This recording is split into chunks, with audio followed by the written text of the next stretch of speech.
വ്യത്യസ്ത ജനവിഭാഗങ്ങൾ തിങ്ങിപ്പാർത്തിരുന്ന കേരളത്തിലെ പമ്പാ നദിക്കരയിൽ ഇടയാറന്മുളയിൽ നിന്ന് ആലപ്പുഴയിലേക്കും തിരിച്ചും അവശ്യ സാധനങ്ങളോടൊപ്പം ജനഹൃദയങ്ങൾക്ക് സുവിശേഷത്തിന്റെ ആശ്വാസം പകർന്നുകൊണ്ട് സഞ്ചരിച്ചിരുന്ന മർത്തോമ സഭയിലെ സക്കറിയ ഉപദേശിയുടെ കുടുംബത്തിൽ നിന്നാണ് മധ്യകേരളത്തിൽ പെന്തക്കോസ്റ്റ് ഉണർവിന്റെ ചലനത്തിന് ദൈവം MK വർഗീസ് എന്ന കർത്തൃദാസനെ തിരഞ്ഞെടുക്കുന്നത്.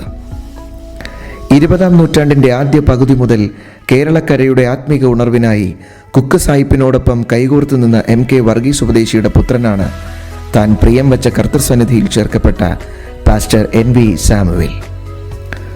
ആത്മസ്നാനത്തിന്റെ നീരൊഴുക്കിനെ സർവശക്തനായ ദൈവം കേരളക്കരയിലേക്ക് തുറന്നുവിട്ടപ്പോൾ അതിൽ ദൈവശബ്ദമായി മാറിയതിൽ ഒരാൾ പാസ്റ്റർ MK വർഗീസ് ആയിരുന്നു. നിത്യതയുടെയും തേജസ്സിന്റെയും വെളിപ്പാടുകൾ MK വർഗീസ് ഉപദേശിയുടെ അധരത്തിൽ നിന്ന് പുറപ്പെട്ടപ്പോൾ അത് നമുക്കേവർക്കും പ്രത്യാശ പകരുന്ന അനുഗ്രഹീത ഗാനങ്ങളായി മാറി.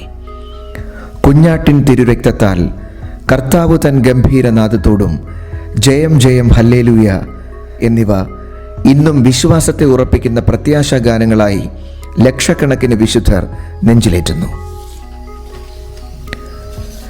MK വർഗീസ് ഉപദേശിയുടെ മകനായി 1925 നവംബർ 25-നാണ് പാസ്റ്റർ NV സാമുവേൽ ജനിക്കുന്നത്. ക്രിസ്തുവിലെ അടിയുറച്ച വിശ്വാസത്താലും പരിശുദ്ധാത്മ നിറവിനാലും ഒരു ക്രിസ്തു ശിഷ്യനായി തികഞ്ഞ അഭ്യസനം നേടി.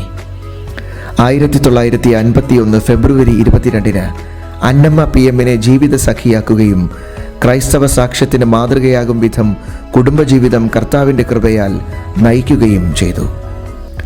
ദൈവം തങ്ങൾക്ക് ദാനമായി നൽകിയ pastor Valsan K Samuel, pastor Johnson K Samuel, Shrimati Annie Parappurath, pastor Finny Stephen Samuel എന്നീ മക്കളെ വിശ്വാസത്തിലും ആത്മീക ശിക്ഷണത്തിലും ദൈവരാജ്യത്തിന് പ്രയോജനമാകും വിധം വളർത്തിയെടുക്കാൻ ദൈവം ഈ കുടുംബത്തിന് കൃപ നൽകി.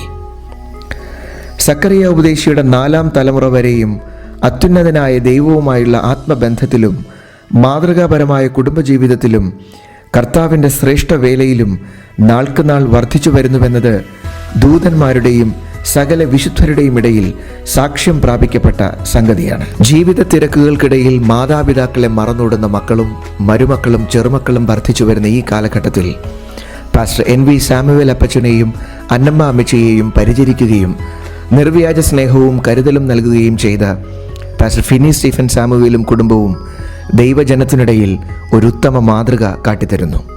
1944 മെയ് മാസം 8-ാം തീയതി ഞാൻ മിലിറ്ററിയിൽ ഒരു ഹവിൽദാർ ക്ലർക്കായിട്ട് ചേർന്നു. 1951 ഫെബ്രുവരി മാസം 22-ാം തീയതി കൊടുമൺ തേപ്പുപാറ കിടങ്ങാലിൽ മാമ്മൻ മറിയാമ്മ ദമ്പതികളുടെ മകൾ അന്നമ്മയെ വിവാഹം കഴിച്ചു. മിലിറ്ററിയിൽ ഞാൻ ചേർന്നത് ജാൽന എന്ന് പറയുന്നതായ ഒരു സ്ഥലത്താണ്. അവിടെ നിന്നും പിന്നെ ഫിറോസ്പൂരിലേക്ക് സ്ഥലം മാറിപ്പോയി, അവിടെ നിന്ന് ജലന്ധറിൽ സ്ഥലം മാറിപ്പോയി, അവിടെ നിന്ന് മീററ്റിൽ സ്ഥലം മാറിപ്പോയി, അവിടെ നിന്ന് മദ്രാസിൽ സ്ഥലം മാറിപ്പോയി. ഇത്രയും സ്ഥലങ്ങളിൽ ഞാൻ സേവനം അനുഷ്ഠിച്ചിട്ടുണ്ട്. ഈ എൻ്റെ മിലിറ്ററി സേവനം 21 വർഷമാണ്. ഈ 21 വർഷത്തിനിടയിൽ 2 യുദ്ധത്തിൽ ഞാൻ പോകേണ്ടി വന്നു. യുദ്ധം ചെയ്യേണ്ട ആവശ്യമില്ല എങ്കിലും ഞാൻ ക്ലറിക്കൽ ഡിപ്പാർട്ട്മെൻറ്റിലായതുകൊണ്ട് എന്നാലും ഈ ബറ്റാലിയൻ്റെ കൂടെ പോകേണ്ടി വരും. ഒന്നാമത്തെ യുദ്ധമെന്ന് പറയുന്നത് ഗോവ എന്ന് പറയുന്നതായ പോർച്ചുഗീസുകാരുടെ കൈവശം ഇരുന്നതായ ആ സ്ഥലം പിടിച്ചെടുക്കുന്നതിന് വേണ്ടിയായിരുന്നു. പോർച്ചുഗീസുകാർ ഇന്ത്യയിൽ കച്ചവട സംബന്ധമായി വന്നതായ സമയത്ത് ഇന്ത്യ കൊടുത്തതായ സ്ഥലമാണ് ഗോവ. അത് അറേബ്യൻ കടലിൻ്റെ തീരത്താണ്, കർണാടകയുടെ പടിഞ്ഞാറേ ഭാഗം. എന്നാൽ പോർച്ചുഗീസുകാരുടെ ഭരണമായിരുന്നുകൊണ്ട് ഇന്ത്യക്കാർക്ക് വലിയ വിഷമമായിരുന്നു. പലപ്പോഴും അവരെ ഓരോ കാര്യം പറഞ്ഞ് ജയിലിൽ അടച്ചത് പതിവുണ്ട്. അങ്ങനെയുള്ളതായ സംഭവങ്ങൾ വളരെ കൂടിയപ്പോൾ പ്രൈം മിനിസ്റ്റർ ജവഹർലാൽ നെഹ്റു ക്യാബിനറ്റുമായി തീരുമാനിച്ച് ഒരു തീരുമാനമെടുത്തു, യുദ്ധം ചെയ്ത് ഈ ഗോവ തിരിച്ച് ഇന്ത്യയോട് ചേർക്കുക എന്നുള്ളത്. അന്ന് ഞാൻ മദ്രാസിൽ 2ാം സിഖ് ലൈറ്റ് ഇൻഫൻട്രിയിൽ ജോലി ചെയ്യുന്ന സമയമാണ്. 2ാം സിഖ് ലൈറ്റ് ഇൻഫൻട്രി എന്ന് പറയുമ്പോൾ അത് 1000 പേരടങ്ങുന്ന ഒരു പട്ടാള വിഭാഗമാണ്. എന്നാൽ ഈ സിഖ് റെജിമെൻ്റ് യുദ്ധത്തിൽ വലിയ പ്രാഗൽഭ്യമുള്ളവരായിരുന്നു, വലിയ സമർത്ഥന്മാരായിരുന്നു. അതുകൊണ്ട് ഏത് യുദ്ധം വന്നാലും അവിടേക്ക് ഈ 2nd ബറ്റാലിയനെ അയക്കുന്ന പതിവുണ്ട്. അങ്ങനെ വന്നപ്പോൾ ഈ ഗോവ പിടിച്ചെടുക്കുവാനായിട്ട് ഗവൺമെൻറ് തീരുമാനിച്ചത് കിഴക്ക് ഭാഗത്ത് നിന്ന് 17ാം ഡിവിഷനും തെക്ക് ഭാഗത്ത് നിന്ന് 50ാം പാരാ ബ്രിഗേഡും വടക്ക് നിന്ന് 2nd സിഖ് ലൈറ്റ് ഇൻഫൻട്രിയും പടിഞ്ഞാറ് കടലിൽ നിന്ന് ഇന്ത്യൻ നേവിയുടെ കപ്പൽ, ഇങ്ങനെ കിഴക്കും പടിഞ്ഞാറും വടക്കും തെക്കുമായിട്ട് പട്ടാള സമൂഹത്തെ ക്രമീകരിച്ച് അങ്ങനെയാണ് പിടിച്ചെടുക്കേണ്ടത്. അങ്ങനെ വന്നപ്പോൾ ഞങ്ങൾ 2nd സിഖ് ലൈൻ വടക്ക് നിന്ന് ഇവിടേക്ക് പ്രവേശിക്കണം. ഞങ്ങളുടെ കമാൻഡർ എന്ന് പറയുന്നത് മലയാളിയായ കേണൽ തോമസ് ചെറിയാനായിരുന്നു. പെട്ടെന്ന് ഓർഡർ ഞങ്ങൾക്ക് ലഭിച്ചു. 1961 ഡിസംബർ 2-ാം തീയതിയാണ് ന്യൂഡൽഹിയിൽ നിന്ന് ഈ ഓർഡർ ഞങ്ങൾക്ക് ലഭിക്കുന്നത്. ഉടൻ തന്നെ അവർ തന്നെ എല്ലാ കാര്യങ്ങളും ക്രമീകരിച്ചു. ട്രെയിനെല്ലാം അത് റിസർവ് ചെയ്ത് 1000 പേർക്ക് പോകാനുള്ള എല്ലാം ക്രമീകരണം ചെയ്ത് ഞങ്ങൾ അവിടുന്ന് യാത്രയായി ബെൽഗാം എന്ന് പറയുന്നതായ കർണാടക സ്റ്റേറ്റിൻ്റെ വടക്ക് ഭാഗത്ത് ഞങ്ങൾ വന്നു. അത് ഡിസംബർ മാസം 16-ാം തീയതി വരെ അവിടെ ഞങ്ങൾ ക്യാമ്പ് ചെയ്യുകയായിരുന്നു. 16-ാം തീയതി യുദ്ധം അവിടുന്ന് ആരംഭിക്കുകയാണ്. അവിടുന്ന് ഞങ്ങൾ കർണാടകയുടെ ആ അതിർത്തിയിൽ വന്ന് ഗോവയിലേക്ക് പ്രവേശിക്കേണ്ട സ്ഥാനത്ത് ഒരു ഗോവ പട്ടാളക്കാരെയും കണ്ടില്ല. അവിടെ ഫ്രീ ആയിട്ട് ആയിരുന്നു ഞങ്ങൾ അകത്ത് കയറുമ്പോൾ അവിടെ യാതൊരു പ്രതിബന്ധവുമില്ല. പോർച്ചുഗീസ് പട്ടാളക്കാരും അവിടെ ഇല്ല. അവിടെ നിന്ന് മുൻപോട്ട് ഇങ്ങനെ വരുന്ന സമയത്ത് പിന്നെ ഞങ്ങൾക്ക് വരേണ്ടത് പഞ്ചിം എന്ന് പറയുന്നതായ തലസ്ഥാന നഗരിയിലാണ്. ആ തലസ്ഥാന നഗരിയാണ് പിടിച്ചെടുക്കേണ്ടത്. അപ്പോൾ തെക്ക് നിന്നും വടക്ക് നിന്നും ഒക്കെ പട്ടാളം കയറി വരുന്നുണ്ട്. അങ്ങനെ ഞങ്ങളും അവിടെ ചെന്നു. അപ്പോൾ പോകുന്ന വഴിയിൽ എല്ലാ പാലങ്ങളും അവർ നേരത്തെ തകർത്തേച്ചാണ് പോയത്. അവർ യുദ്ധത്തിനായിട്ട് നിന്നില്ല. ഈ പാലങ്ങളെല്ലാം ഞങ്ങൾ വള്ളം വെച്ച്, അതായത് എൻജിനീയേഴ്സിൻ്റെ ഡിപ്പാർട്ട്മെൻറ്റുണ്ട്, ഇങ്ങനെയുള്ള സന്ദർഭങ്ങളിൽ പാലമില്ലാതെ വരുമ്പോൾ പെട്ടെന്ന് വള്ളം വെച്ച് എല്ലാ പട്ടാളക്കാർക്കും ആ ട്രക്കും എല്ലാം അതിലൂടെ അങ്ങനെ ചെയ്യാം. അങ്ങനെ പല പാലങ്ങൾ അവരെ നശിപ്പിച്ചിരുന്നു. അവസാനമായിട്ട് ഞങ്ങൾ പഞ്ചിമിൻ്റെ മറുകരയിൽ വന്നു. അവിടെ ഒരു നദിയുണ്ട്. ആ നദിയുടെ അപ്പുറത്താണ് ഗോവയുടെ തലസ്ഥാന നഗരമായ പഞ്ചിം. അവിടെയാണ് അവരുടെ ഗവർണറും അവരുടെ പോലീസും അവരുടെ പട്ടാളം എല്ലാം ഉള്ളത് അവിടെയാണ്. അപ്പോൾ അവിടെ വന്നപ്പോൾ സന്ധ്യയായി. ഞങ്ങൾക്ക് കടക്കണമെങ്കിൽ വലിയ ബോട്ട് വേണം, പാലമില്ല അവിടെ. അപ്പോൾ തോമസ് ചെറിയാൻ പറഞ്ഞു, ഇപ്പോൾ നമുക്ക് വേണ്ട, ഇവിടെ റെസ്റ്റ് ചെയ്തിട്ട് രാവിലെ അവരെ വിളിക്കാമെന്ന്. അങ്ങനെ ഞങ്ങളവിടെ രാത്രി റെസ്റ്റ് ചെയ്തതിന് ശേഷം അതിരാവിലെ അവരെ വിളിച്ചു. ഇന്ത്യൻ പട്ടാളം വന്നിരിക്കുന്നു, ഗോവ പിടിക്കാൻ വന്നിരിക്കുകയാണ്, പെട്ടെന്ന് നിങ്ങളുടെ ബോട്ടുകൾ അയച്ചു തരണം ഞങ്ങൾക്ക് അക്കരെ വരാനായിട്ട്. അപ്പോൾ അവർ പെട്ടെന്ന് ബോട്ടുകൾ അയച്ചു. ഈ ബോട്ടിൽ ഞങ്ങളെല്ലാവരും അക്കരെ കടന്നിട്ട് കമാൻഡർ തോമസ് ചെറിയാൻ പെട്ടെന്ന് അവിടെ ഇന്ത്യൻ പതാക ഉയർത്തി നമ്മളെ പിടിച്ചതായിട്ട് കാണുകയാണ്. അപ്പോൾ മറ്റ് പട്ടാളക്കാരും വന്നിട്ടില്ല. 17 DO 50 പാരാ ബ്രിഗേഡ് ഒന്നും അവിടെ എത്തിച്ചേർന്നിട്ടില്ല. അവർ വന്നുകൊണ്ടിരിക്കുന്നതേ ഉള്ളൂ. ആദ്യമായിട്ട് പ്രവേശിക്കുന്നത് 2nd സിഖ് ലൈറ്റ് ഇൻഫൻട്രിയുടെ പട്ടാളക്കാരാണ് പ്രവേശിക്കുന്നത്. തോമസ് ചെറിയാനാണ് ആ ഗോവ പിടിച്ചെടുക്കുന്നത്. അവിടുന്ന് ഓൾ ഇന്ത്യ റേഡിയോയിൽ പോയി അനൗൺസ് ചെയ്തു, ഗോവ എന്ന് പറയുന്നതായ പോർച്ചുഗീസുകാരുടെ ആ സ്ഥലം ഇന്ത്യൻ പട്ടാളം സെക്കൻഡ് സിഖ് ലൈറ്റ് ഇൻഫൻട്രി പിടിച്ചെടുത്തിരിക്കുന്നു, ഞങ്ങൾ ഇവിടെ ഇന്ത്യൻ പതാകയും ഉയർത്തി എന്ന്. അങ്ങനെ അതിന് ശേഷമായിട്ട് അവിടെ ഉള്ള എല്ലാ പട്ടാളക്കാരെയും അറസ്റ്റ് ചെയ്ത് ഗോൽക്കൊണ്ട ഫോർട്ട് എന്ന് പറയുന്നൊരു ഫോർട്ടുണ്ട്, ഫോർട്ടിൽ കൊണ്ടുപോയി അവരെല്ലാം 4000 പടയാളികളും പോലീസുകാരും ഉണ്ടായിരുന്നു. അവരെ അവിടെ കൊണ്ട് പാർപ്പിച്ചു. അതിനുശേഷം ഇന്ത്യൻ പട്ടാളക്കാരുടെ കൈവശമായി ഈ പഞ്ചിം പട്ടണം. മറ്റേ പട്ടാളക്കാരെല്ലാം അതിനകമായിട്ട് അവരും വന്നു ചേർന്നു. അങ്ങനെ ഏകദേശം 6 മാസക്കാലം ഞങ്ങൾ ഗോവയിൽ താമസിച്ചു. ഗോവയിൽ താമസിച്ചതിന് ശേഷം ഞങ്ങൾക്ക് കിട്ടിയ ഓർഡർ ഹൈദരാബാദ് സ്റ്റേറ്റിലുള്ളതായ ഗോൽക്കൊണ്ട ഫോർട്ടിൽ നിങ്ങൾ പോയി അവിടെ ക്യാമ്പ് ചെയ്യണം എന്നുള്ള ഒരു ഓർഡർ അവിടെ വന്നത്. അങ്ങനെ ഞങ്ങൾ അവിടുന്ന് ഹൈദരാബാദ് ഗോൽക്കൊണ്ട ഫോർട്ടിൽ വന്ന് അവിടെ താമസം ആയി. ഈ സെക്കൻഡ് സിഖ് ലൈറ്റ് ഇൻഫൻട്രി അവിടെ താമസിക്കുന്ന സമയത്താണ് ഏകദേശം 1962 ഒക്ടോബർ മാസത്തിൽ ചൈന ഇന്ത്യയുടെ കിഴക്കൻ അതിർത്തികൾ മുഴുവൻ ആക്രമണം നടത്തി അരുണാചൽ പ്രദേശിലെ തവാങ് എന്ന് പറയുന്നതായ ആ സ്ഥലത്തേക്ക് അവർ ഇരച്ച് കയറി. അവിടെ 7 ഇൻഫൻട്രി ബ്രിഗേഡ് ഉണ്ടായിരുന്നു. അതിൻ്റെ കമാൻഡറെ അവർ അറസ്റ്റ് ചെയ്തു. പിന്നെ പട്ടാളക്കാർ ഒരുപാട് പേര് അവിടെ മരിച്ചു, വെടികൊണ്ട് മരിച്ചു. അങ്ങനെ അവിടെ വലിയ നാശങ്ങൾ അത് സംഭവിച്ചു.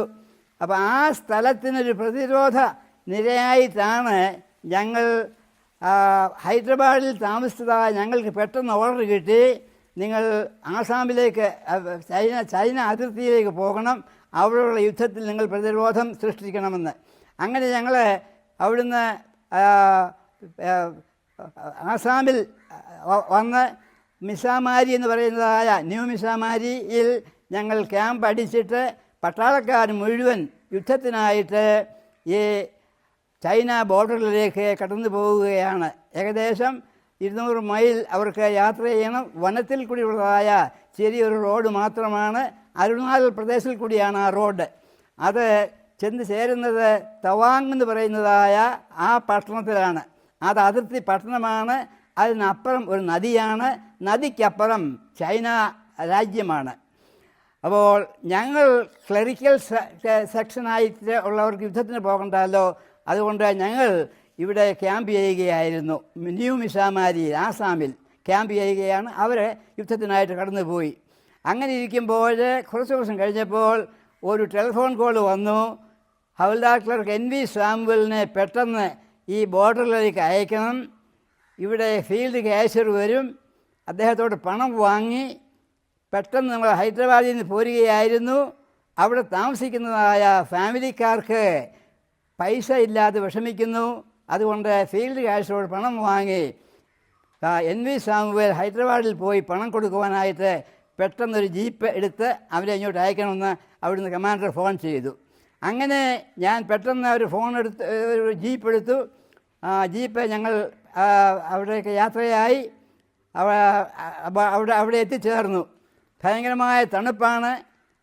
14,000 അടി ഉയരം ഉള്ളതായ ആ സ്ഥലമാണ് തവാങ്. 14,000 അടി. ഹിമാലയത്തിൻ്റെ ഒരു ഭാഗമാണത്. ഹിമാലയ പർവ്വതത്തിൻ്റെ ഹൈറ്റിൻ്റെ പകുതിയാണ് ഈ ദൂരം. അവിടെ ഞങ്ങൾ ചെന്നു. അവിടെയും ഞങ്ങൾക്ക് യുദ്ധത്തിന് ഈ ഫീൽഡ് ക്യാഷ്യർ വരാനായിട്ട് ഞാൻ നോക്കിയിരുന്നു. അദ്ദേഹത്തോട് പണം വാങ്ങിയിട്ട് ഹൈദരാബാദിന് പോകാനാണ്. എന്നാൽ ഫീൽഡ് ക്യാഷ്യർ വന്നില്ല. അതിനകമായിട്ട് ചൈനക്കാർ രണ്ടാമത്തെ യുദ്ധം അവർ ആരംഭിച്ചു. 20,000 പേരോടുകൂടി ഒരു വലിയ പട്ടാള സമൂഹമാണ് 7,000 പേരുള്ളതായി ഞങ്ങൾക്കെതിരെ വന്നത്. അത് ഞങ്ങൾ മനസ്സിലാക്കി. കമാൻഡർ അപ്പോൾ തന്നെ ഒരു ബറ്റാലിയനെ മുൻപിലിട്ട് പറഞ്ഞു, നമുക്ക് പിടിച്ചു നിൽക്കാനുള്ളതായ പ്രാപ്തിയില്ല, അതുകൊണ്ട് നമ്മൾ മുഴുവൻ ഈ രാത്രി ഇവിടെ നിന്ന് ഇന്ത്യയിലേക്ക് പിന്മാറുകയാണ്.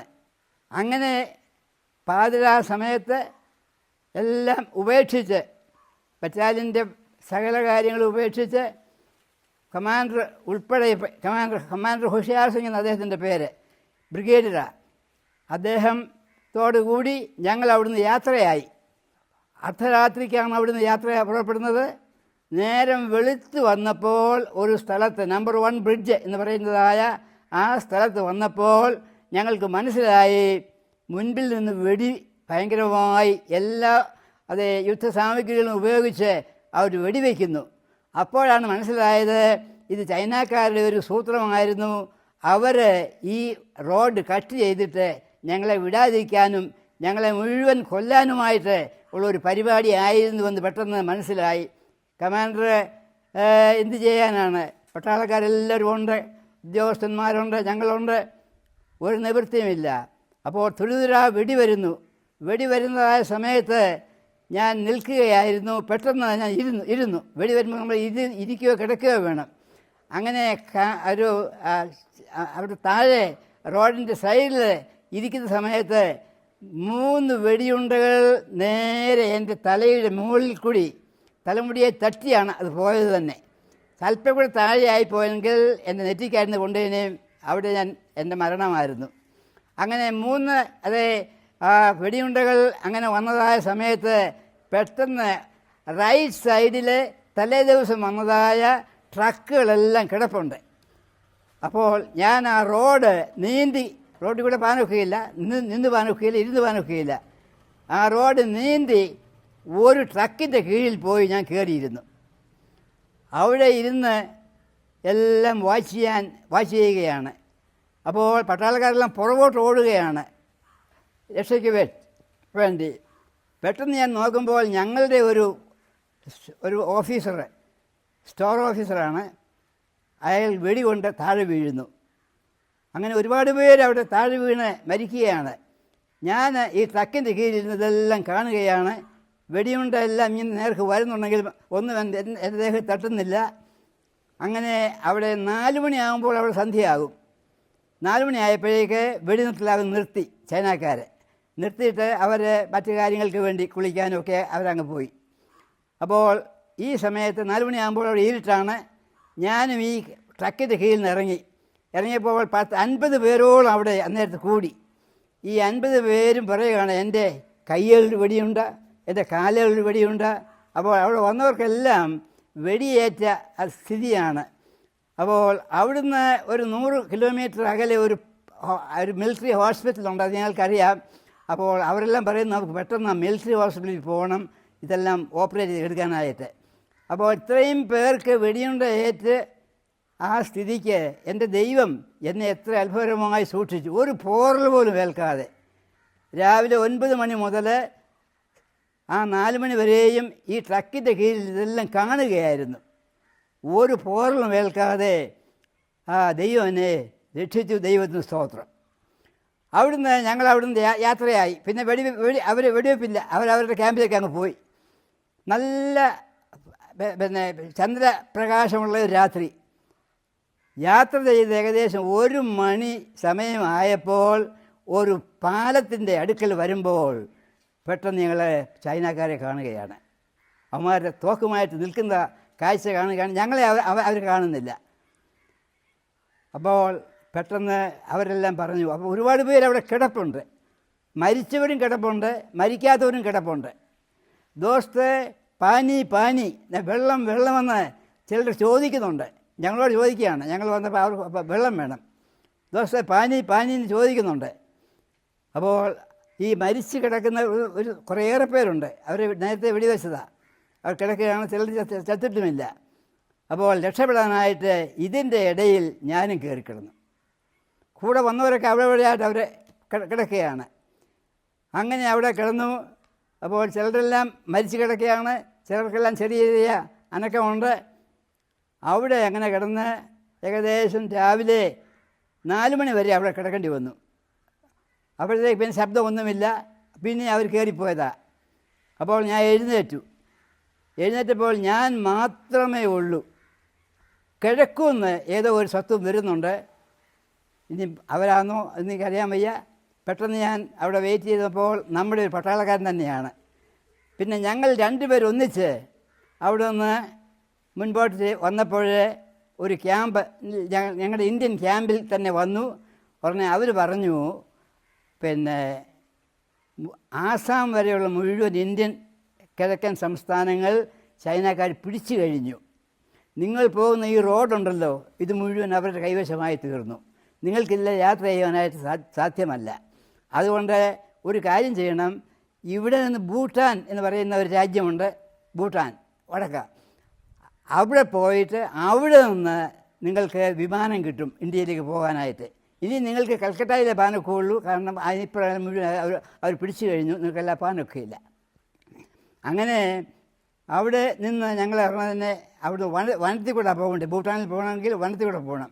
അവിടുന്ന് വനത്തിൽ കയറി കുറച്ചങ്ങോട്ട് ചെല്ലുമ്പോൾ ഭയങ്കരമായ വെടിവെപ്പ്. അവിടെ എല്ലായിടത്തും ഉണ്ട് അവർ ഭയങ്കരമായ വെടിവെപ്പ്. അപ്പോൾ അങ്ങനെ ഞങ്ങൾ അപ്പോഴത്തേക്ക് ഞങ്ങൾ 4 പേര് മാത്രമായി. ഞങ്ങൾ ഒന്നിച്ച് വന്ന കുറേ ഏറെ പേരായിരുന്നു. അവരെ കാണുന്നില്ല എവിടെ പോയെന്ന്. എല്ലാവരും അവിടെ ഒളിച്ചിരിക്കുകയാണ്. അപ്പോൾ ഞങ്ങൾ 4 പേരേ ഉള്ളൂ. ഞങ്ങൾ ഒരു വലിയൊരു ഗുഹ പോലൊരു പാറ ഒരു പിളർപ്പിൽ ഞങ്ങൾ കയറി അവിടെ ഇരുന്നു. ഭയങ്കര വെടിവെപ്പ് നടക്കുകയാണ്. ഈ വെടിവെപ്പ് കഴിഞ്ഞപ്പോൾ ഞങ്ങൾ അവിടെ നിന്ന് ഇറങ്ങിയപ്പോൾ നേരെ ഒരു 4 മണിയായി. അപ്പോൾ അവിടെ ഒരു തോട് കണ്ടു. ആ തോടിനപ്പുറത്ത് ഭയങ്കരമായൊരു തടി വീണ് കിടക്കുന്നു. അപ്പോൾ ഞങ്ങൾ പറഞ്ഞു, അപ്പം അവർ 4 പേരാണ്, 2 പഞ്ചാബികളും വേറെ ഒരു UP-കാരനും. അപ്പോൾ അവർ പറഞ്ഞു, നമുക്കൊരു കാര്യം ചെയ്യാം, നമുക്ക് ആ തടിയെ പോയി കിടന്ന് ഉറങ്ങിയിട്ട് രാവിലെ എഴുന്നേറ്റ് നോക്കാം എന്തോ സംഗതി. അങ്ങനെ ഞങ്ങൾ പോയി തടിയിൽ പോയി കിടന്ന് ഉറങ്ങി. നേരം വെളുക്കുമ്പോൾ ചൈനക്കാരുടെ ഭാഷ കേൾക്കാം.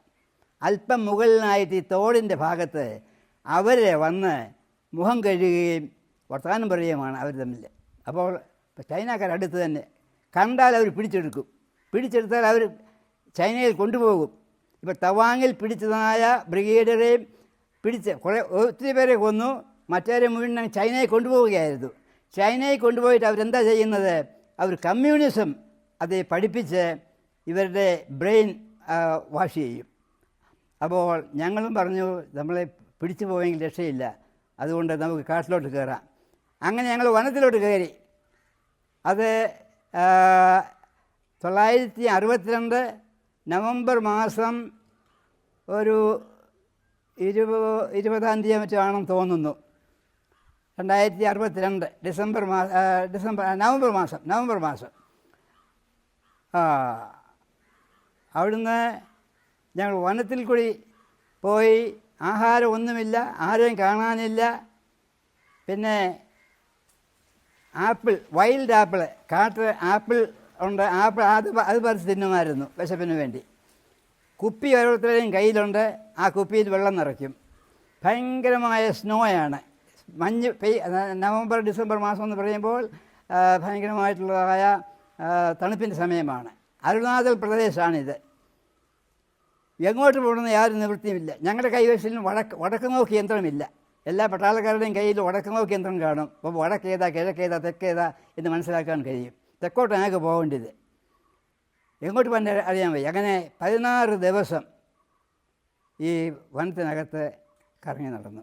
അതിനകമായിട്ട് മറ്റ് പലരെയും കണ്ടു. അവരും ഇങ്ങനെ കറങ്ങി വന്നവരാ. ഏതായാലും ദൈവകൃപയാൽ 16-ാമത്തെ ദിവസം ഞങ്ങളൊരു ഗ്രാമത്തിൽ വന്നു ചേർന്നു. അപ്പോൾ ഗ്രാമവാസിയിൽ ഒരാൾ പറഞ്ഞു, ഇവിടെ നിന്ന് കുറേ ദൂരത്തിൽ ഒരു ക്യാമ്പുണ്ട്. ഇങ്ങനെ മിലിറ്ററിയിൽ നിന്ന് ഇവിടെ യുദ്ധക്കളത്തിൽ നിന്ന് രക്ഷപ്പെട്ട് വരുന്നവരെ സ്വീകരിക്കാനായിട്ട് ഒരു ക്യാമ്പ് അവിടെ തുടങ്ങിയിട്ടുണ്ട്. അവിടെ പോയാൽ നിങ്ങൾക്ക് രക്ഷ കിട്ടും എന്ന് പറഞ്ഞു. അത് ഞങ്ങൾ മനസ്സിലാക്കി. അപ്പോൾ ഹെലികോപ്റ്റർ ഇങ്ങനെ പറന്ന് നടക്കുന്നുണ്ട്, ആളുകളെ എടുക്കാനായിട്ട്, മുറിവേറ്റവരെയും ഒക്കെ എടുക്കാനായിട്ട് ഹെലികോപ്റ്റർ പറന്ന് നടക്കുന്നുണ്ട്. അങ്ങനെ ഞങ്ങൾ കുറച്ചങ്ങോട്ട് ദൂരം ഞങ്ങൾ പിന്നെ നടക്കുകയാണ്. ഈ ഗ്രാമത്തിൽ കൂടി പിന്നെ റോഡ് വഴി മനസ്സിലാക്കി. സമയം പോകുന്നുണ്ടോ? അങ്ങനെ അങ്ങനെ ഞങ്ങൾ മുൻപോട്ട് പോകുമ്പോൾ ഹെലികോപ്റ്റർ വന്ന് ഒരു ടിന്ന് ഞങ്ങളുടെ നേരെ ഇട്ട് തന്നു. ആ ടിന്ന് ഞങ്ങൾ തുറന്ന് നോക്കുമ്പോൾ മുഴുവൻ ബിസ്ക്കറ്റും അങ്ങനെയുള്ള സാധനങ്ങളൊക്കെയാണ്. ചായ ഉണ്ടാക്കാൻ വരെ സ്റ്റൗ വരെ ചെറിയ സ്റ്റൗ വരെ ഉണ്ട്. അതുകൊണ്ട് ഞങ്ങൾ ചായ ഇട്ടു, ബിസ്ക്കറ്റ് കഴിച്ചു. പിന്നെ കുറേ ബിസ്ക്കറ്റ് ഇങ്ങനെ പോക്കറ്റിൽ ആക്കിയിട്ട് വീണ്ടും കുറച്ച് ദൂരം നടന്നപ്പോൾ എനിക്ക് എൻ്റെ കാലൊട്ടും നടക്കാൻ വയ്യ. കാരണം മഞ്ഞിൽ കൂടെ ഐസിൽ കൂടെയാണ് നടന്നു വരുന്നത്. കാലങ്ങ് തണുത്തു.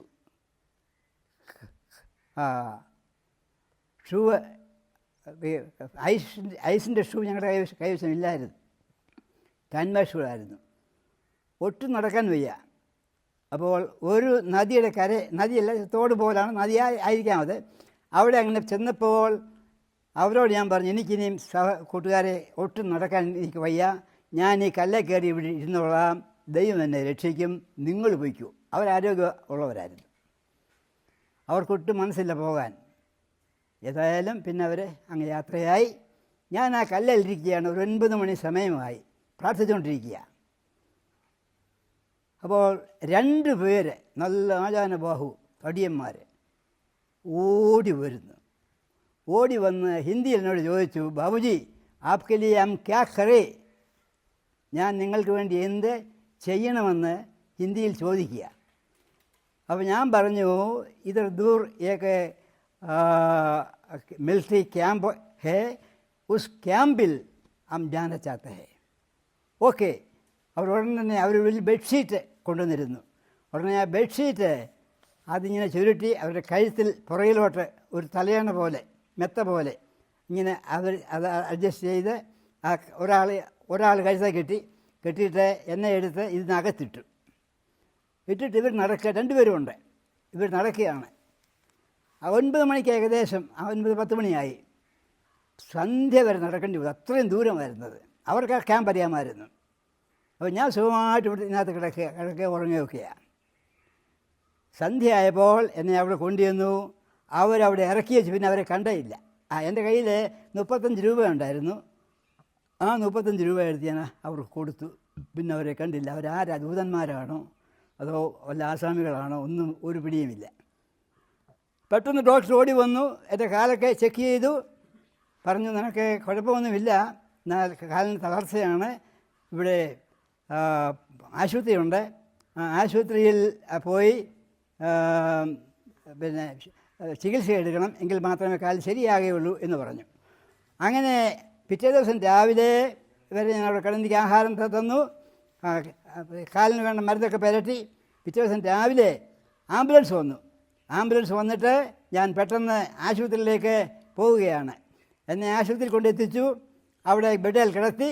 എന്നാൽ ഒരു ഡോക്ടറും അടുത്ത് വരുന്നില്ല. 100 കണക്കിന് ആളുകളാണ് ഇതുപോലെ മുറിവേറ്റവരൊക്കെ അവർക്ക് വേണ്ട ശുശ്രൂഷ ചെയ്തുകൊണ്ടിരിക്കുന്നത്. അപ്പോൾ അങ്ങനെ അവിടെ കിടക്കുമ്പോൾ പ്രൈം മിനിസ്റ്റർ ജവഹർലാൽ നെഹ്റു, മകൾ ഇന്ദിരാഗാന്ധി, ഇവരെല്ലാം അതുവഴി ഇങ്ങനെ പോവുകയാണ്. കാരണം അവരറിഞ്ഞു ഇതുപോലെ മുറിവേറ്റവരൊക്കെയും ഈ ആശുപത്രിയിലുണ്ട്. അവരെ കാണാനായിട്ട് അവർ വന്നതാണ്. അങ്ങനെ അവരെയും കണ്ടു കഴിഞ്ഞിട്ട് പിറ്റേ ദിവസം അന്ന് ഡോക്ടർ വൈകിട്ട് വന്നെന്നെ കണ്ട് പറഞ്ഞു, നിനക്ക് ഇവിടുന്ന് ഷില്ലോങ് എന്ന് പറയുന്ന സ്ഥലമുണ്ട്, ആ ഹോസ്പിറ്റലിൽ പോകണമെന്ന് പറഞ്ഞു. അതുകൊണ്ട് 2 പേരെ അവരെ ഡീറ്റെയിൽ ചെയ്തു. സ്ട്രെച്ചറിൽ എടുക്കുക.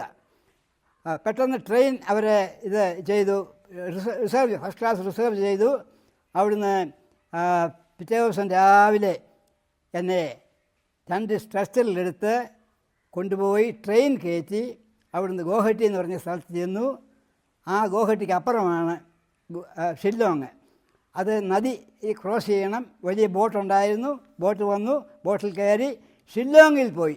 ഷില്ലോങ്ങിൽ പോയിട്ട് എൻ്റെ കൂടെ വന്ന പലരെയും ഡോക്ടർ പറഞ്ഞു, നീ ഭാഗ്യവാനാണ്, നിൻ്റെ കൂടെ വന്ന ഒരുപാട് പേര് കാല് മുറിക്കാനായിട്ട് ലക്നൗവിലേക്കും പൂനെയിലേക്കും അയക്കുകയാണ്. അതുകൊണ്ട് നിനക്ക് കാലിന് കുഴപ്പമില്ല, എന്നാൽ 14 ദിവസം ഇവിടെ കിടക്കണം. ഈ 14 ദിവസം ചൂടുവെള്ളത്തിൽ കാൽ മുക്കി, അങ്ങനെ മാത്രമേ ഇത് സൗഖ്യമാകുകയുള്ളൂ എന്ന് പറഞ്ഞു. ദൈവത്തിന് സ്തോത്രം. എൻ്റെ കൂടെ വന്ന ഒരുപാട് പേരെ കാലിൻ്റെ മുട്ടിനടിവശം മുറിക്കുവാനായിട്ട് പൂനെയിലേക്കും ലക്നൗവിലേക്കും അയച്ചപ്പോൾ ദൈവം എന്നെ രക്ഷിച്ചു, ദൈവം എന്നെ സൗഖ്യമാക്കി. എൻ്റെ കാൽ സൗഖ്യമായി. ഞാൻ ചില ദിവസങ്ങൾക്ക് ശേഷം അവിടെ നിന്ന് ആ അവധി എനിക്ക് കിട്ടി. നേരെ ഞാൻ വീട്ടിൽ പോയി അപ്പോൾ ഇതിനകമായിട്ട് ഞാൻ മിസ്സിങ് ആണ് എന്ന് പറഞ്ഞുകൊണ്ട് മിലിറ്ററിയിൽ നിന്ന്, മിലിറ്ററിക്കാർക്ക് എന്നെ അറിയാൻ വയ്യായിരുന്നു എവിടെ പോയെന്ന്. മിലിറ്ററിക്കാർ ഉടനെ തന്നെ അവിടുന്ന് ടെലഗ്രാം അടിച്ചു, NV ശാമുവേൽ എന്ന് പറയുന്ന അയാൾ മിസ്സിങ് ആണ്, ഞങ്ങൾ നഷ്ടപ്പെട്ടിരിക്കുകയാണ് എന്ന്. അപ്പോൾ അപ്പച്ചൻ പറഞ്ഞു അവൻ മരിച്ചു കാണും. എൻ്റെ വൈഫും പിന്നെ ഇങ്ങനെ ഏതോ പറഞ്ഞെന്നാണ് പറയുന്നത്, മരിച്ചു മരിക്കുകയില്ല, ഒരു മകനോടുണ്ടായിട്ടേ മരിക്കുകയുള്ളൂ എന്ന് എൻ്റെ ഭാര്യ പറഞ്ഞു. അന്ന് അവളെ ജോലി ചെയ്തുകൊണ്ടിരിക്കുക. അങ്ങനെ ഞാൻ വീട്ടിൽ ചെന്ന് അവിടെ ഒരു മാസം റെസ്റ്റ് എടുത്തു. ഒരു മാസത്തെ അവധിയായിരുന്നു. ഒരു മാസം റെസ്റ്റ് എടുത്തു. കുമ്പനാട്ട് കൺവെൻഷനിൽ പോയി എൻ്റെ സാക്ഷ്യം ഞാൻ പറഞ്ഞു. കുമ്പനാട്ട് കൺവെൻഷൻ നടക്കുന്ന സമയമാണ്, ജനുവരി മാസം. അവിടെ പോയി എൻ്റെ സാക്ഷ്യം പറഞ്ഞു. അങ്ങനെ ഈ രണ്ടാമത്തെ യുദ്ധത്തിൽ 16 ദിവസം ഞാൻ കഷ്ടപ്പെട്ടു. ദൈവം എന്നെ രക്ഷിച്ചു, എന്നെ വിടുവിച്ചു. ഇന്ന് ആരോഗ്യവാനായി ഞാൻ ഇരിക്കുന്നു. ഏകദേശം ഒരു മാസത്തോളം ഞാൻ യുദ്ധത്തിന് പോയതായ ആ സമയം മുതൽ ഒരു മാസത്തോളം വീട്ടുകാർക്ക് ഒരു അറിവുമില്ല, ഞാൻ എവിടെയാണ് എങ്ങനെയാണ് എന്നുള്ള യാതൊരു അറിവുമില്ല. അവർ വളരെയധികം ഭാരപ്പെടുകയാണ്, വളരെ പ്രാർത്ഥിക്കുകയാണ് എനിക്ക് വേണ്ടി. അങ്ങനെ അപ്പച്ചൻ ഇതിനകമായിട്ട് ഞാൻ മരിച്ചുപോയി എന്നുള്ളതായ ഒരു ചെറിയ സൂചന പറയുകയുണ്ടായി. എന്നാൽ എൻ്റെ ഭാര്യയ്ക്ക് അത്രയും വിശ്വാസം നഷ്ടപ്പെട്ടു പോയില്ല. ഭാര്യ വിശ്വസിച്ചു വീണ്ടും ഒരു മകൻ കൂടി ഉണ്ടാകും എന്ന് അവളെ പറയുകയുണ്ടായി. അങ്ങനെ വീട്ടുകാരൊക്കെയും വളരെയധികം വിഷമിച്ചു. എങ്കിലും ദൈവം അത്ഭുതം പ്രവർത്തിച്ചു. ദൈവം വീണ്ടും അവരെല്ലാം കാണുവാൻ, അവർക്കെന്നെ കാണുവാൻ ദൈവത്തിൻ്റെ സഹായം ഉണ്ടായി. അങ്ങനെ അവധി കഴിഞ്ഞ് ഞാൻ വീണ്ടും മിലിറ്ററിയിലേക്ക് മടങ്ങി വന്നു. മടങ്ങി വന്നിട്ട് 21 വർഷം പൂർത്തിയായപ്പോൾ എനിക്ക് പെൻഷനായി. ഞാൻ പെൻഷൻ പറ്റി നാട്ടിലേക്ക് വരികയായിരുന്നു. എൻ്റെ മാതാപിതാക്കൾക്ക് ആദ്യമേ 2 പെൺമക്കളാണ് ജനിച്ചത്. അതുകൊണ്ട് അവർക്ക് ഒരാൺമകനെ വേണമെന്ന് ആഗ്രഹിച്ചു. വീണ്ടും ഗർഭവതിയായപ്പോൾ അവർ ദൈവത്തോട് പ്രാർത്ഥിച്ചു, കർത്താവേ, ഇതൊരാൺമകനാണെങ്കിൽ ഇവനെ ഞാൻ സുവിശേഷ വേലയ്ക്ക് അയക്കുമെന്ന്. അങ്ങനെ ഞാൻ ഒരാൺമകനെ തന്നെ ദൈവം കൊടുത്തു. അങ്ങനെ അതുകൊണ്ടാണ് എൻ്റെ പേര് ശമൂവേൽ എന്നിട്ടത്. ഹന്നായിക്ക് മക്കളില്ലായിരുന്നല്ലോ. ഹന്ന പ്രാർത്ഥിച്ച് ഹന്നായിക്ക് മകനെ കൊടുത്തപ്പോൾ അവന് ശമൂവേൽ എന്ന് പേരിട്ടു. അപ്പോൾ എൻ്റെ പേരും ശമൂവേൽ എന്നാണ് പേരിട്ടത്, അതായത് ശമൂവേൽ.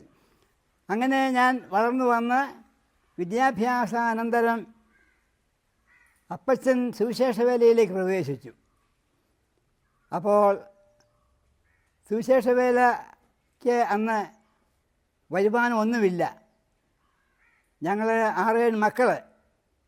അപ്പോൾ വീട്ടിൻ്റെ സാമ്പത്തികം നില നോക്കുമ്പോൾ വളരെ പ്രയാസമാണ്. അതുകൊണ്ട് എനിക്കൊരു ജോലി കിട്ടുമായ ഒരു സുവിശേഷ വേലയ്ക്ക് പോകാമായിരുന്നുവെങ്കിലും വീടിൻ്റെ സാമ്പത്തിക നിലവാരം ഓർത്തപ്പോൾ ഒരു ജോലിക്ക് പ്രവേശിച്ച് പിന്നെ സുവിശേഷ വേല ചെയ്യാമെന്ന് തീരുമാനിച്ചു. അങ്ങനെയാണ് ഞാൻ മിലിറ്ററിയിൽ ചേരുന്നത്. അല്ലെങ്കിൽ വാക്കനുസരിച്ച് സുവിശേഷ വേലയ്ക്ക് പോകേണ്ടതാണ്. എന്നാൽ സുവിശേഷ വേലയ്ക്ക് പോകാൻ സാമ്പത്തികമായ വലിയ ബുദ്ധിമുട്ട് ഭവനത്തിലുണ്ടായതിൻ്റെ ഫലമായിട്ട് ഞാൻ സുവിശേഷ വേലയ്ക്ക് പോകാതെ ജോലിക്ക് പോകും. അങ്ങനെയാണ് മിലിറ്ററിയിൽ ചേർന്നത്. മിലിറ്ററിയിൽ ചേർന്ന് 1951 ഫെബ്രുവരി മാസം 22 കൊടുമണ്ണ് തേപ്പുപാറ കിടങ്ങാലിൽ മാമ്മൻ മറിയാമ്മ ദമ്പതികളുടെ മകൾ അന്നമ്മയെ ഞാൻ വിവാഹം കഴിച്ചു. അന്നമ്മ അന്ന് SSLC കഴിഞ്ഞ് ടീച്ചേഴ്സ് ട്രെയിനിങ്ങിന് പഠിച്ചുകൊണ്ടിരിക്കുകയാണ്. അതുകൊണ്ട് ഉടനെ എൻ്റെ കൂടെ കൊണ്ടുപോകുവാൻ കഴിയാതെ ഞാൻ 2 മാസത്തെ അവധി കഴിഞ്ഞ് ഞാൻ മടങ്ങിപ്പോവുകയായിരുന്നു. പിന്നെ അടുത്ത വർഷം വന്ന് അവൾ അപ്പോഴത്തേക്ക് ഈ ട്രെയിനിങ് എല്ലാം പാസ്സായി ഞങ്ങൾ ഒന്നിച്ച് മീററ്റിലേക്ക് പോവുകയാണ്. അന്ന് ഞാൻ മീററ്റിലാണ് താമസിക്കുന്നത്. മീററ്റ് പട്ടാള ക്യാമ്പിൽ ഞങ്ങൾക്ക് വീട് കിട്ടി. അവിടെ അന്നമ്മയും ഞങ്ങൾ ഒന്നിച്ച് താമസിക്കുന്നു. മൂത്ത മകൻ വത്സൻ അവിടെ മിലിറ്ററി ആശുപത്രിയിലാണ് ജനിച്ചത്. രണ്ടാമത്തെ മകൻ ജോൺസണും അവിടെ മിലിറ്ററി ഹോസ്പിറ്റലിലാണ് ജനിച്ചത്. വിവാഹ ജീവിതം കഴിഞ്ഞിട്ട് 64 വർഷമാകുന്നു. ഈ 64 വർഷവും ഞങ്ങൾ വളരെ സന്തോഷമായി കുടുംബജീവിതം നയിച്ചു. വളരെ പല പ്രശ്നങ്ങൾ ഞങ്ങളുടെ ജീവിതത്തിൽ ഉണ്ടായിട്ടുണ്ട്. സാമ്പത്തിക ബുദ്ധിമുട്ടുകൾ ഉണ്ടായിട്ടുണ്ട്. അവിടെയെല്ലാം ദൈവം അത്ഭുതമായി ഞങ്ങളെ സഹായിച്ചു. ഞങ്ങൾ ദൈവത്തോട് എപ്പോഴും നന്ദിയുള്ളവരാണ്. ജീവിതത്തിൽ അങ്ങനെയുള്ള യാതൊരു വിധമായ പ്രയാസങ്ങളും ഉണ്ടായിട്ടില്ല. അത് സാമ്പത്തിക ബുദ്ധിമുട്ടുകൾ വരുമ്പോഴേ ഇപ്പം ഞങ്ങളൊരു വീട് പണിഞ്ഞു. ആ വീട് പണിഞ്ഞപ്പോൾ സാമ്പത്തിക ബുദ്ധിമുട്ട് വന്നു. അന്ന് ഞങ്ങൾ ദൈവത്തോട് പ്രാർത്ഥിച്ചു, ദൈവത്തിൽ ആശ്രയിച്ചു. ദൈവം അത്ഭുതമായി ഞങ്ങളെ നടത്തി. അങ്ങനെ സാമ്പത്തിക ബുദ്ധിമുട്ടുകൾ വന്നപ്പോഴും മറ്റ് പ്രശ്നങ്ങളൊക്കെ വന്നതായ സന്ദർഭങ്ങളിലെല്ലാം ദൈവം ഞങ്ങളെ സഹായിച്ചു. ഇത്രത്തോളം നടത്തിയ ദൈവത്തിന് സകല മഹത്വവും അർപ്പിക്കുന്നു. സങ്കീർത്തന പുസ്തകങ്ങളിൽ ഇങ്ങനെ എഴുതപ്പെട്ടിരിക്കുന്നു: യഹോവ ഭക്തനായ പുരുഷൻ ഇങ്ങനെ അനുഗ്രഹിക്കപ്പെട്ടവനാകും. യഹോവ സിയോനിൽ നിന്ന് നിന്നെ അനുഗ്രഹിക്കും, നിന്റെ മക്കളുടെ മക്കളെയും നീ കാണും. ഈ വാഗ്ദത്ത വചനങ്ങളെ ജീവിതത്തിൽ ചുമന്നും കൊണ്ട് പിന്നാലെ വരുന്നവർക്കൊരു വഴിവിളക്കായി, വിശ്വാസ ജീവിതത്തിലെ മാതൃകയായി താൻ കർത്തൃസന്നിധിയിൽ ചേർക്കപ്പെട്ടിരിക്കുന്നു.